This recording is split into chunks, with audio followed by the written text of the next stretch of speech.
How to make silver gold copper strip. Push out melting furnace. Ingot casting machine.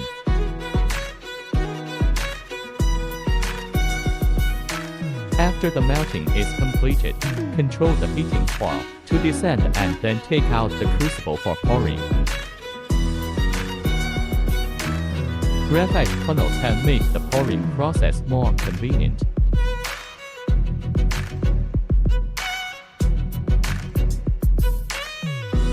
Continuous metal extrusion press machine.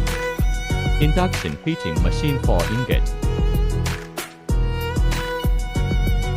Extruder.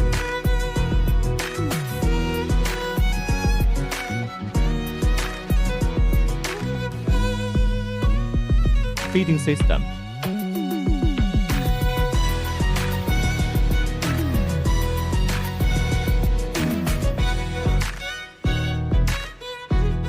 The heated ingot will be automatically transported to the extruder for extrusion.